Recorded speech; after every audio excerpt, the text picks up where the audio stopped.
With Delta Force fixing a lot of my issues with the game, and EA DICE seeming to want to give us way more playtests on the upcoming title now dubbed Battlefield 6, and with the Battle Royale games in heavy stagnation and the heavy hitters of that genre now being as old as Battlefield 5, I think maybe, just maybe, the Combined Arms FPS genre might have a chance. After the disaster games like Battlefield 2042 and Battlefield 5, and Battle Royales taking the world by storm during that 2017-2021 era, the hope for Battlefield and these types of games was basically non-existent. But we have to appreciate that more and more random companies come out of nowhere and try to capitalize on the Combined Arms genre, like Delta Force, War Dogs, and so on. That of course doesn't mean that every of those games will be good or worth playing, but our alternatives are 5 to 8 year old BR games, or play mind-numbing extraction shooters, or, an even better alternative, pay €120 to play SBMM Simulator in Call of Duty versus aimbot and controller players. What are you gonna choose? Because I know I'm gonna choose the new Combined Arms games. For anyone with more than 62 IQ, a resurrection of interest in this dead genre is very, very good news. And you should stop being mad about other games trying their hands at this shit. Why? Because this is good for Battlefield and could potentially lure in more investors for the franchise, which would provide higher quality end product for us, the consumers, especially after the disaster of Battlefield 2042. I try to hammer home in my videos that good games like BF3 and BF4 are coming to a point of being unplayable, and it's a matter of time until that happens for Battlefield 1. So while maybe now you're comfy on the 3000 ticket Metro and no mortar SMG08 server on Battlefield, it won't last forever. The people on PlayStation 3 thought it will last forever, and we know how that ended up. And soon it's our turn. And this is why, even if you don't plan playing these new games or supporting them, these types of games are good for Battlefield. And you should not hope that these games just fade away and die. And my god, I'm the one that fully welcomes Delta Force into my gaming menu. It's a fun game with, at least for now, hungry developers that want to capture your attention. We get all that combined into Battlefield style mode with no modern FPS bullshit like SBMM or 5v5 format is truly a breath of fresh air, and the game is also free to play with some useless battle pass as the paid option.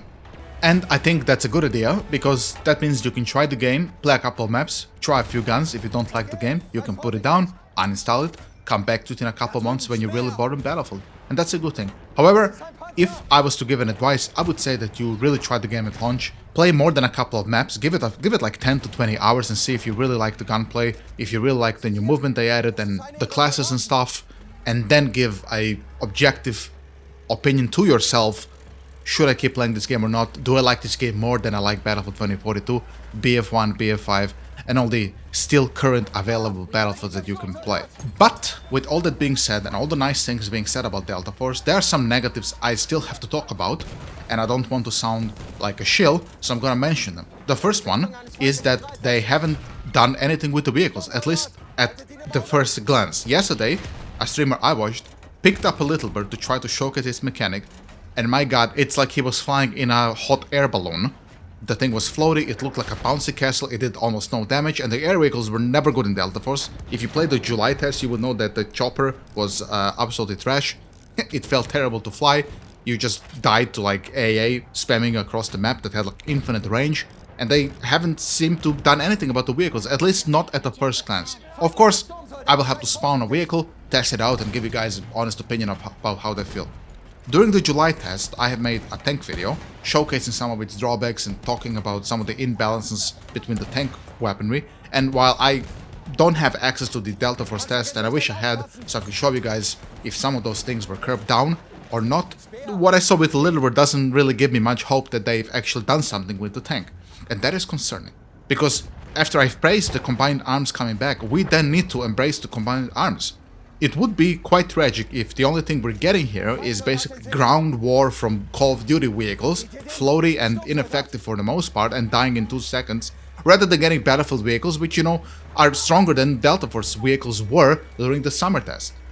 If that is the case and the vehicles are not fun and they don't feel good, just like how they haven't felt good in the summer test, I will try to make an effort to push a vehicle video as soon as possible after the game is out, trying to showcase its drawbacks and pushing that to the developers. And if I cannot reach the developers, I will try to reach the content creators who have a direct line to developers so that we can push some of those vehicle fixes.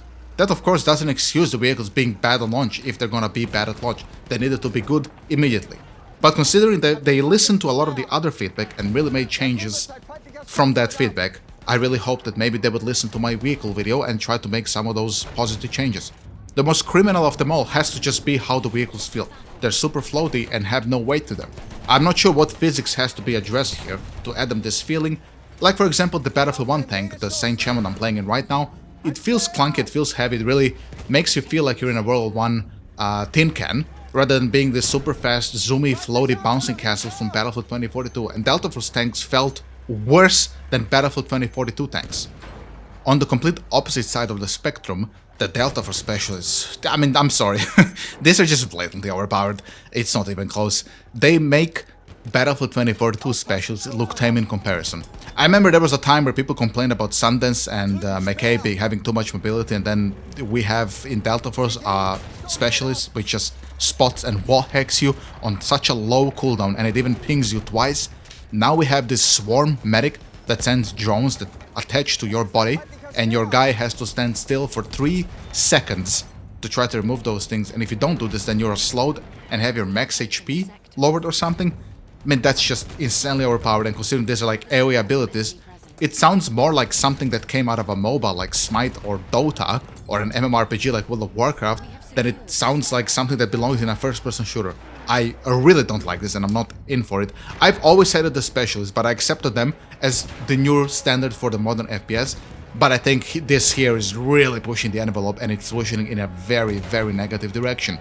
I mean, can you imagine playing some of those maps I've seen, like Shafted, which seems to be the new Metro for Delta Force, like a Metro copy, and just getting spammed by this drone or the wall hack stuff?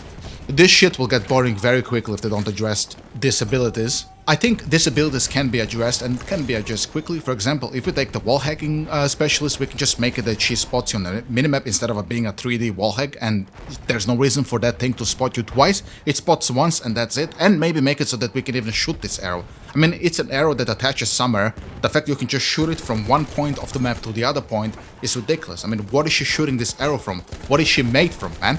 Make it so the arrow has a drop, so you have to, you know, it lands somewhere, you can just shoot it. Something like a flare maybe in Battlefield 1. Maybe something a little bit more grounded, for fuck's sakes. Something like that. And the swarm moment, we can make it that it doesn't take you 3 seconds to remove those drones, and they obviously shouldn't reduce max HP, because that then affects the time to kill against you, which is not good. On the topic of the maps, I have now seen the same maps you guys have seen, which would be the Shafted map and Trench Line. And on top of that, I have seen all the maps that they have shown on their YouTube channel, the Delta Force Updates channel.